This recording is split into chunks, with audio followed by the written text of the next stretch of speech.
Hello, and welcome to DGens for a Brighter Future. I'm your host, Jorge, and in this video, I'm going to be interviewing Florian Munoz, the product manager of the Neon EVM team. Now, if you're not familiar with Neon, it's actually a smart contract built on top of Solana that allows for the use of the EVM on top of Solana. This is actually a big deal because this could make Solana even more competitive within the crypto space, and potentially this could make Neon one of the fastest, if not the fastest, implementation of the EVM within the crypto space. In this video, we discuss everything that has to do with Neon EVM, its potential, what the future looks like, and so much more. So if you're trying to do some research on Neon, well, then this is going to be the video for you. I also want to mention that I actually have a bag of Neon, so just keep that in mind as you're watching this. And I also want to let you know that I do my best to keep my questions as unbiased as possible. So I also want to mention that nothing in this video is financial advice. So, get that advice from somewhere else, I guess, like a professional. I'm certainly not a professional. I'm just a guy on the internet talking about crypto, okay? And so, and with that being said, I really appreciate you watching this. Please follow or like, subscribe, do all that jazz. I really appreciate your support. Anyways, enjoy the video. Florian, the first thing I wanted to ask you is tell us a little bit about yourself and how did you find yourself in Neon EVM? Yeah, well, it's kind of like a long story, but I started my career in the tech industry over 13 years ago now. And, first in the strategy department of IBM in Paris, working for big corps during 3 years. And in 2014, I was working in the innovation cell of a bank, and there's this guy coming who wanted to present something new called Bitcoin to our team. So he was actually the founder of one of the oldest crypto exchange, and I became interested in the vision. But it was just after the Mt. Gox incident, and at first I thought it seemed a bit scammy, to be honest. But it was only like 2 years later in 2016 that I really started to take an interest in blockchain and crypto, both personally and professionally. And it started with a developer I've been working with. We decided to launch a mobile app back in the days because we realized that in crypto, specifically as a retail investor, you always have fake news trying to influence your decision and trying to sell you fake projects, etc., etc. So the idea was to use the power of machine learning to collect millions of sources and of data sources and cross them according to a weighting system to define the reliability level of different news. So we started with 2 people, went up to 10, raised 2.5 million euros to execute the project. Everything was awesome. And the first week when we released the app, we had like 5,000 users, and boom, it exploded because we got banned by Apple, Google Store, etc. They blocked the apps. Back in the days, they were blocking all crypto-related applications on stores, and they killed almost instantly the project. So we pivoted into a desktop version, etc., etc. But it was my first project in the space, and I decided I wanted to explore it more. Right. So in 2018. I decided to move to Amsterdam, from France to Amsterdam, because the regulation aspect in France were almost impossible for you to create a company. You couldn't even open a bank account if you were working in crypto. So I moved to Amsterdam, created a consulting company over there, and started working for many different projects on the protocol level. I stepped up at this 2018-19, we're in the middle of the bear market, which was very, very tough. So as I mentioned, I started working as a freelancer for different projects. But after a while, I stepped out from the space professionally Yes. during almost 3 years, and I was focused on building a platform for software engineers, like collecting millions of data again, and trying to offer a full view of projects to software engineering teams. I was still very involved personally, but yeah, really focused on this a new company that I created during 3 years. But yeah, again, after a while, I realized, that I had a lot of passion for this space, and I couldn't. Is Uh, yeah, I mean, so many things you can do and build so many things in this space. So the passion was too strong, and I made the decision to join a Web3 Korean company called Club Rare to work on tokenization of real-world assets. So, this is the trendy topic right now, but I spent 2 years working on this, trying to tokenize luxury assets and, leveraging NFTs and more specifically working on sneakers, watches, etc. So that was really interesting. The startup is based in New York and Korea. We had like 18 warehouses in the world, and yeah, it was really interesting. But unfortunately, challenges related to regulation of real-world assets in both countries were very, very, very hard to avoid. The bear market also, logistical difficulties, etc. So the whole project pivoted back to Web2 e-commerce, and that's where I said, well, no, I'm staying in Web3 again. Don't want to go back to Web2. And as a result, I decided to join the brilliant team of Neon. And since then I've been working on various aspects of the product, exploring certain product verticals like gaming, payments, etc. But I will talk about it a bit later, I guess. No, that's awesome. And it's crazy that you've gone on this long journey. And now that you mentioned real world assets, I didn't write anything about that, but I'd love to pick your brain on that. But I'm gonna put it on the back burner for the moment. Okay. So there's going to be a lot of people watching this video that maybe are not familiar with Neon EVM.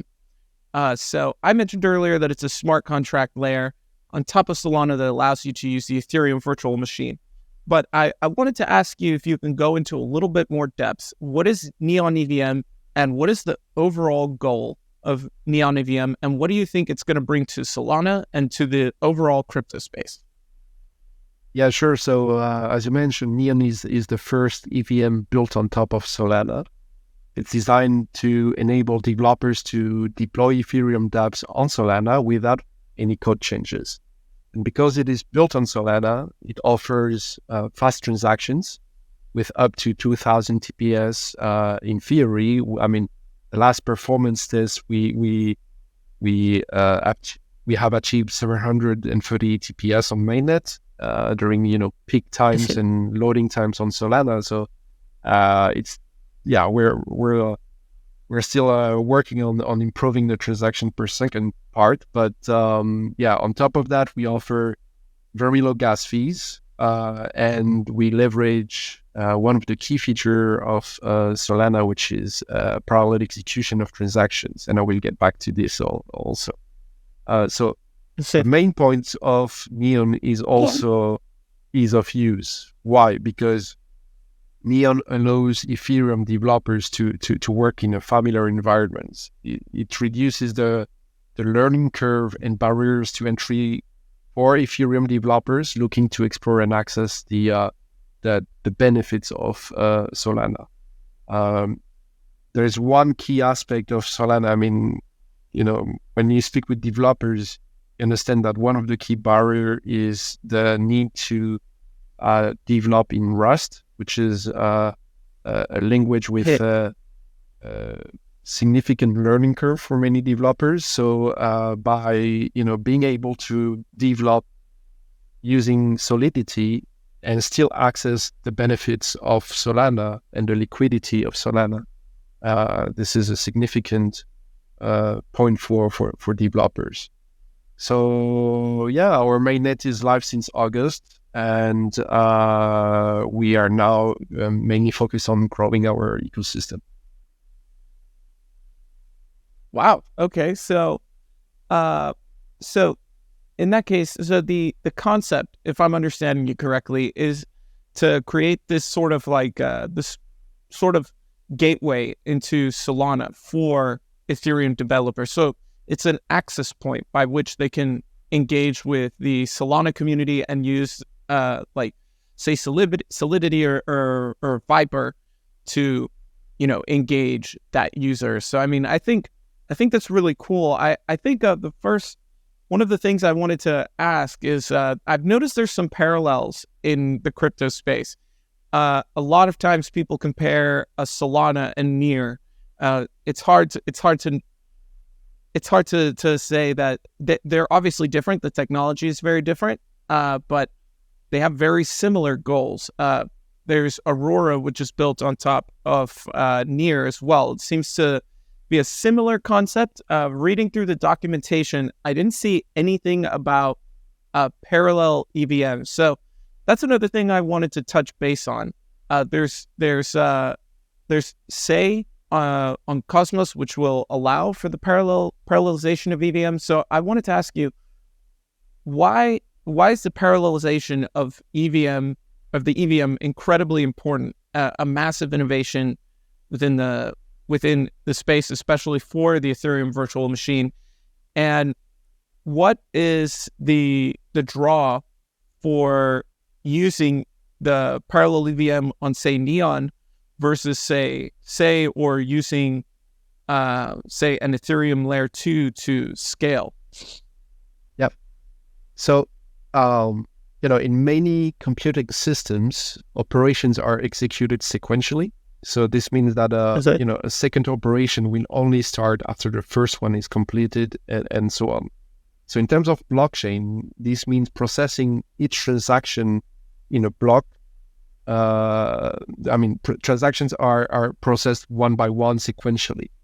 This sequential execution of transaction is one of the main bottlenecks to the Ethereum virtual machine, and that's mainly the reason why we have such high gas fees or execution bloats of the mempool, high transaction costs, and in the end a fractured user experience.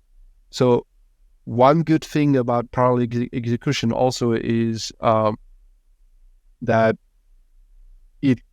we leverage it on Neon, and usually what happens is when you have a DApp that is performing very well in your network, it is impacting the overall network performance. So let's say you have, you remember CryptoKitties back in the days, that was the first main example of the issues we could have on Ethereum. Millions of transactions, the entire network was down. High cost, etc., etc. So on our end, and that's why we think it's super important for use cases and industries that will need scalability up to millions of users. And we're exploring right now the gaming industry, for instance. And it's one of the key elements we're discussing with gaming studios is how we can provide a network that could support millions of players without, clogging the network, without generating high gas fees, etc. So that's what parallel execution is: being able to process transactions in parallel and not sequentially. And when it comes to your question about Say and the differences with Neon, am I correct? Right, the question was also on the difference with Neon. Yeah. Mm-hmm. Neon, Say, and if you'd like, you could circle back after to Aurora. But yeah, basically, I wanted to know. It seems like a very interesting, very interesting timing. You know, Say seems to have really grown in adoption quite quickly, and around the same time, Neon has also started launching quite a few Dapps on top of the platform. So I was curious if you could talk about maybe speak on the differences, or maybe why a developer might prefer to use something like Neon versus Say. Yep. I'd love to hear your thoughts on that. So the differences between Say and Neon, and I mean, it's always hard to talk about other projects, right? But Is it? my understanding is that, you know, Say is built on Cosmos, which I mean inherently benefits from the Cosmos SDK modular architecture, and they can support parallel transaction to some extent. Say is also specifically designed to optimize trading and financial applications. And the whole point of Say is really to develop to be a specific chain for trading and financial applications. And they have this thing called, I think, parallel order execution, where they enable the processing of orders from independent market makers simultaneously. Oh, my English sucks on this word. No, it's okay. And so they're very focused on this type of applications. On our side, because we are an EVM, we offer parallel execution to Ethereum-based dApps, and not only for trading and financial applications, but also to all type of products. And I mentioned the gaming industry. It will be the same for payments, etc., etc. So 2 different projects, 2 different techs under the hood. One coming from Cosmos, Neon on EVM, and 2 different type of use cases also. Awesome. And something I noticed you mentioned twice, you talked a little bit about gaming. I noticed you also mentioned that you've explored payments as well. Is it the opinion of Neon that gaming is becoming like a huge gateway for users to come on the blockchain? I'm a big fan of Elio Trades. I don't know if you've ever watched that YouTube channel, but he's done an excellent job of illustrating the potential of gaming. And I think that's I think there's a lot of potential there. I was wondering if you could dive into that a little bit, and maybe where Neon might see itself within the ecosystem of gaming. So I'm specifically studying this industry at the moment, and you know, this is part of our strategy to explore different product verticals, and make sure we find product market fit. So specifically, you know, around gaming and Web3 gaming. So the gaming industry is very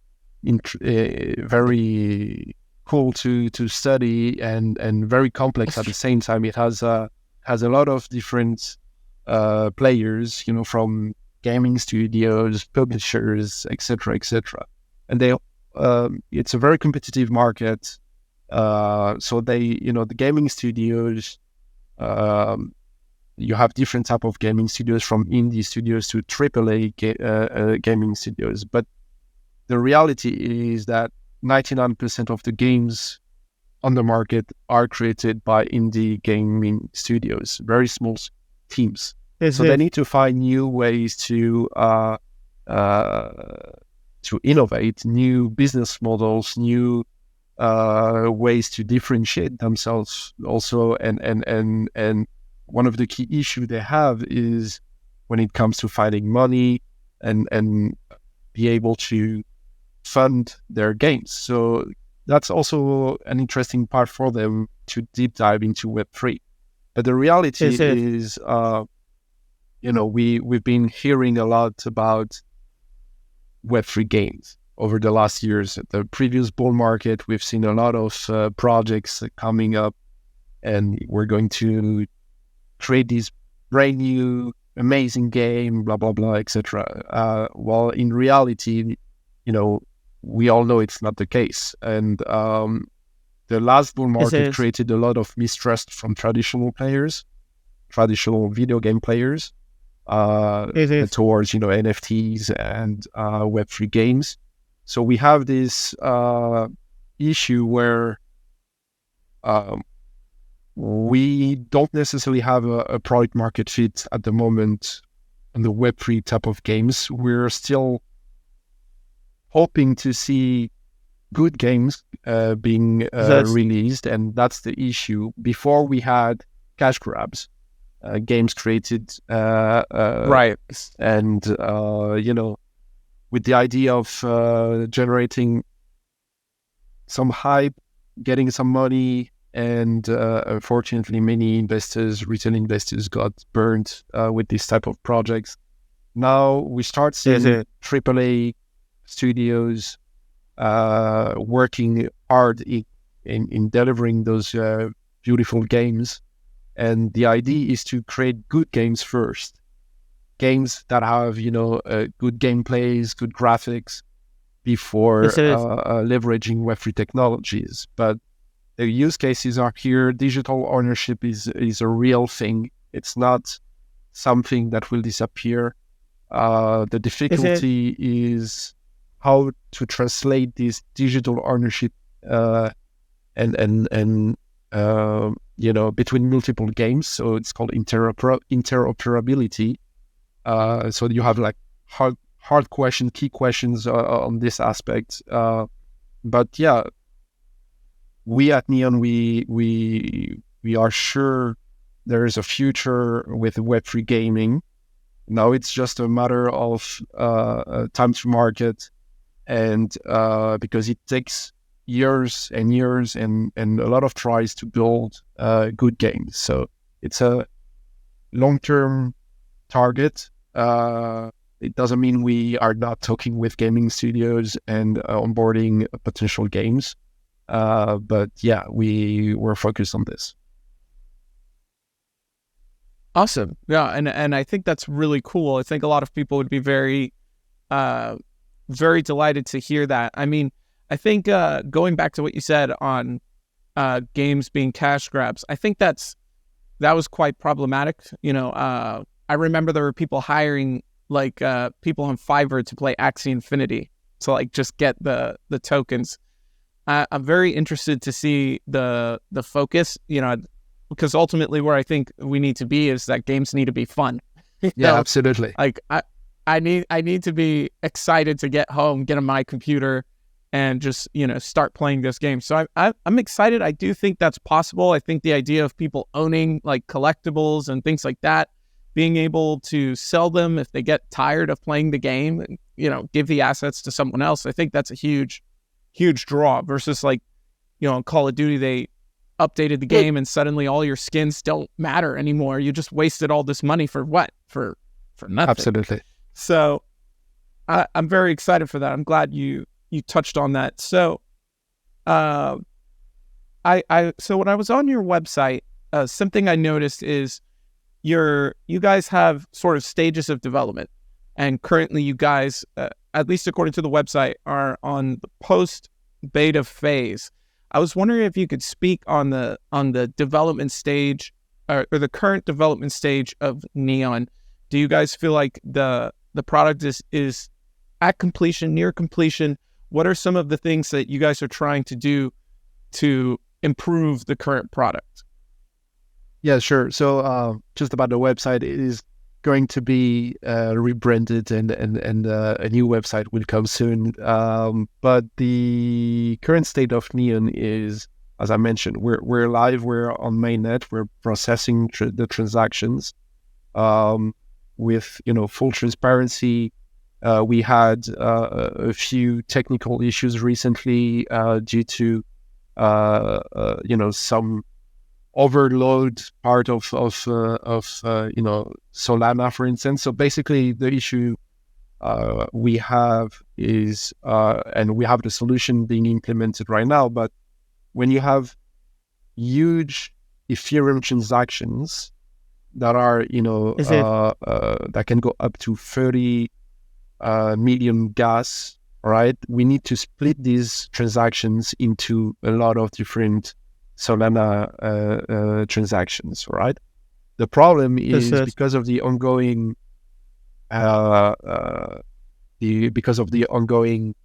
level of activity on Solana, the validation of these transactions this was happening before in one or a few blocks only. Now it takes much more time. So this is more like a limitation we have, and we are now focused on solving this issue. We have identified a solution, and our dev team is working on this. But other than that, everything is working as expected. We are now, as I mentioned, aiming to onboard many different teams and projects. Okay, awesome. And I appreciate your transparency. I suppose that leads me to the next question. So it's hard not to talk about Solana without talking about what happened recently. The chain was down for, I think it was about 5 hours. Yes. I was hoping you could speak on that.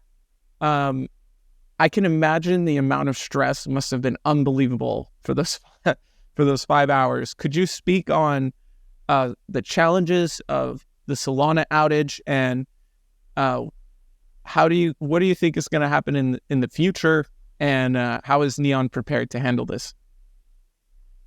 Now, so we have indeed a good relationship with Solana. They are our partners. They are also among our investors. They support us on a daily basis, and they help us with certain technical issues related to the protocol we're building. So it's a great opportunity for us to be working closely with their teams, and it's been amazing to see how much they also have achieved despite the challenges they have faced over the last years with the FTX string, etc. Now talking about the tech, I'm not part myself of Solana, so I'm just a spectator also. And of course, when there is an outage ongoing, we at Neon, we are watching it because we are working closely with the Solana teams to make sure that once their fix is live, we are able to also update everything on our end, and in order to bring back the mainnet to be able to process the transactions on our side too. But yeah, I'm part of this space since a long time, and I know, when you have a chain going down, you can see Twitter speaking about it a lot, etc. In the end, building tech is very hard. It's a very hard topic to execute. Of course, in the perfect world, it would, the chain would be stable all the time. But yeah, from what I've seen, the efforts they have put to fix the issues, how they communicated about it internally, also, it's been, very well managed. And hopefully it will not happen a lot, because of course it's all about trust for many people. But I have full confidence in their capabilities. And I mean, Solana is always criticized for this, but it happens in many other protocols, and you don't necessarily see the same impact. You had, with the inscriptions, blotting the whole, some rollups. I'm not going to say names because it's not necessarily the point here, but you could see many other chains being completely unusable during a period of time because they were spammed by inscriptions, or so it's a different type of process or problem. But in the end, for the end user, it's the same. You can't use. You still have to pay a lot of gas to be able to use. So each chain has its own issues technically, and I'm trying to consider this as a process and an improvement process over time. And that's why I respect all the work, from everyone.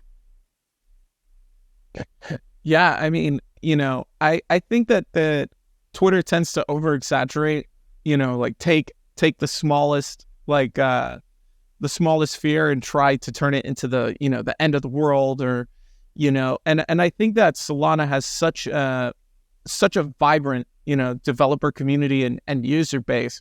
I just don't think that the value is going to go away that easily, and I think there's still a lot of upgrades that are coming to the Solana chain that I'm very excited to see, like Fire Dancer.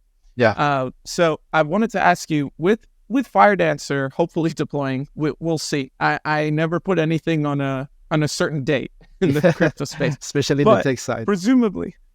Oh yeah, absolutely. So out of curiosity, upon the implementation of Fire Dancer, how can we expect that to affect Neon? Sure. Well, the main impact will be in our capacity to increase our TPS, transaction per second. With Fire Dancer, theoretically, we could reach 400,000 TPS. And so, Visa is 15,000. With Fire Dancer, we could reach 400,000. So it's a huge potential impact for us. We still need to, test it, make it stable, etc., etc. But we're really looking forward to it, and it will increase our transaction speed a lot, and value also, technological value on the market. Yeah. No, I think it's I think that's very exciting. If I'm not mistaken, at 400,000, that could be the fastest implementation of the EVM that I know of. I could be totally wrong, but no, I think so. Yeah, exactly. Yes. No, I mean, still, that's crazy exciting. I mean, Solana's definitely not down and out. If you're watching this, that should be the takeaway. Not financial advice.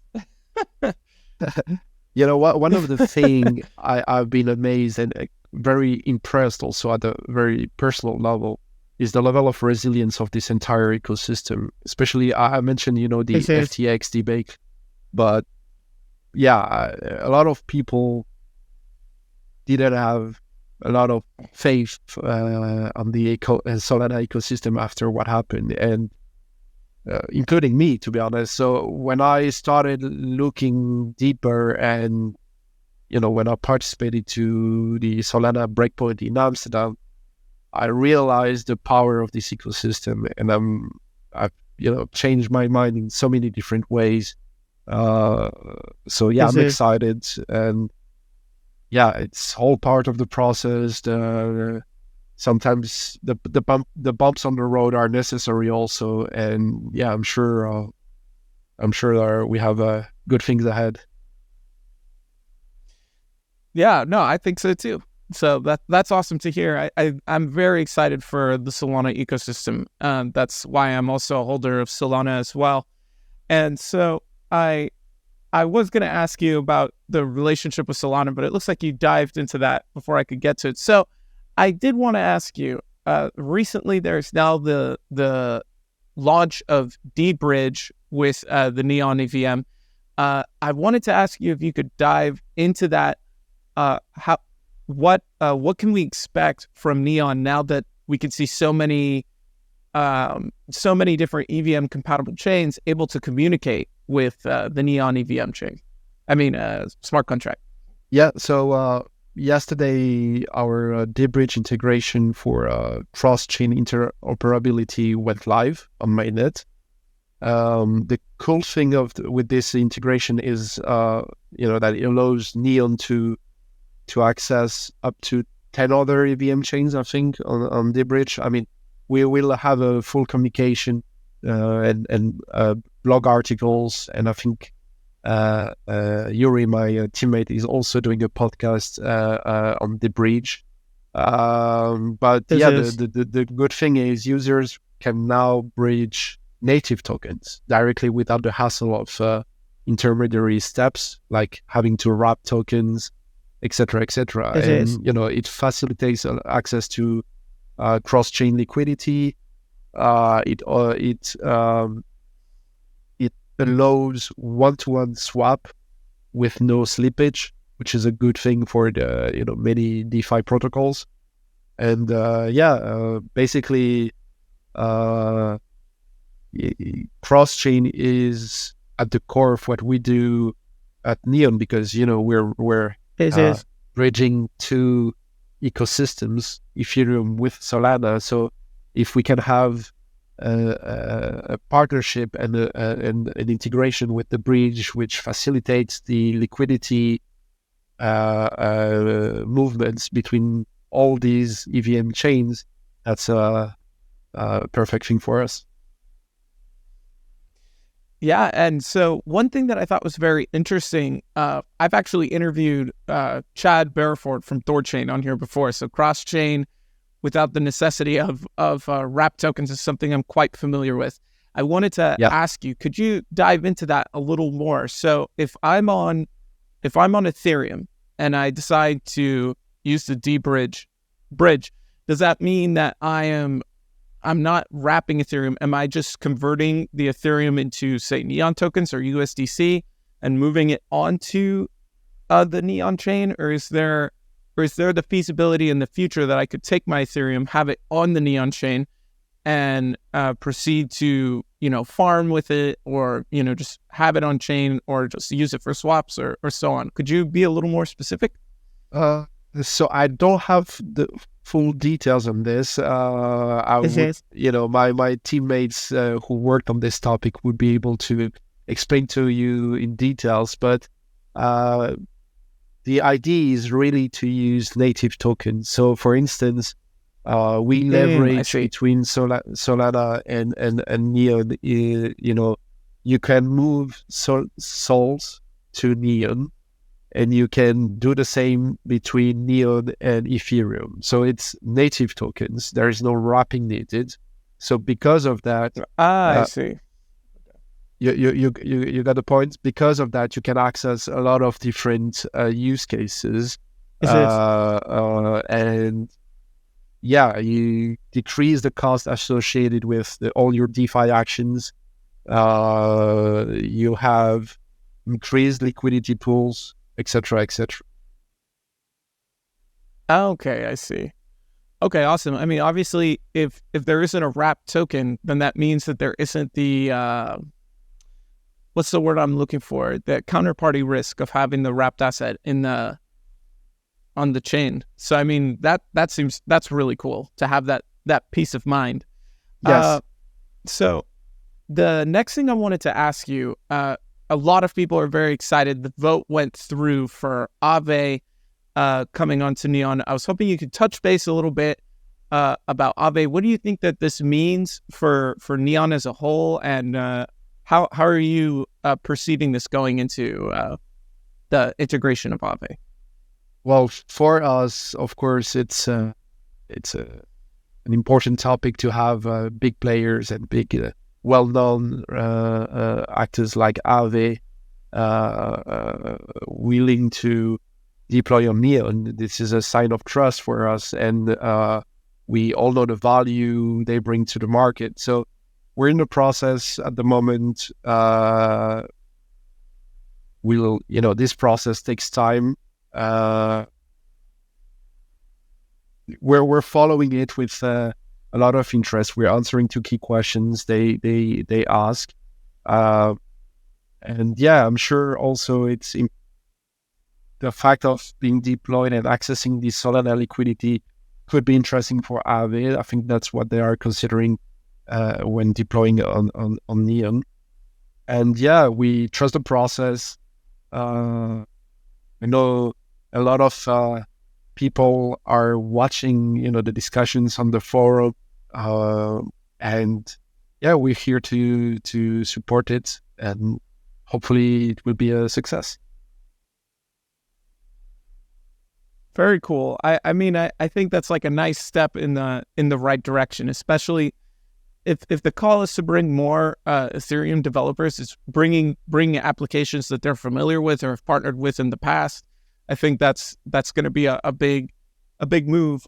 So I think we're coming towards the end of our interview, but I wanted to ask you.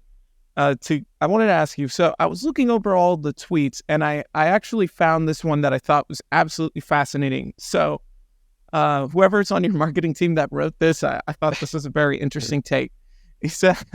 He or she said, it's not only about bringing the EVM to Solana, it's about bringing Solana to the EVM. I wanted to ask you, what exactly does that mean, bringing Solana to the EVM? So I would have to ask this marketing team member about the meaning behind. But bringing Solana to the EVM is also, in my opinion, getting access to all the meaningful and great dApps we have on EVM, and the core users also, because the Ethereum community, the EVM community is the biggest one on the market. It by bringing Solana to EVM, it's also a way to break the barriers between those ecosystems, and I'm all for it.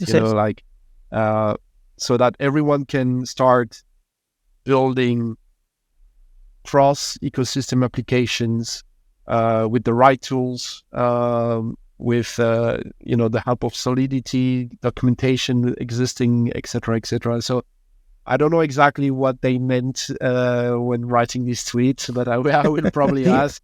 But to me, it's all about improving the relationships, collaboration, building great things together, and that's it. Well, Florian, I want to say I really enjoyed this interview. I'm so glad that you took the time to educate me, my viewers, and also anyone who finds this content about Neon EVM.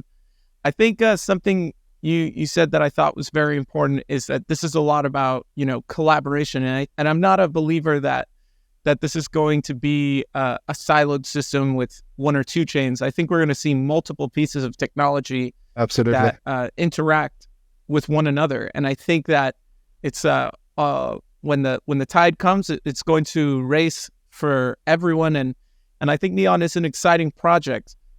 Thank you so much for your time, and I hope I see you again. Maybe we'll have you on again sometime. Yes, well, thanks a lot, Jorge. It's been a great pleasure to be here, and let's keep in touch.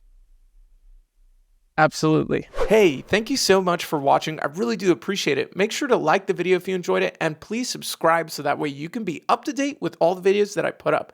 And if you got some time, check out these other interviews I've done before, and I hope you have a great day. Thank you. Degen safely.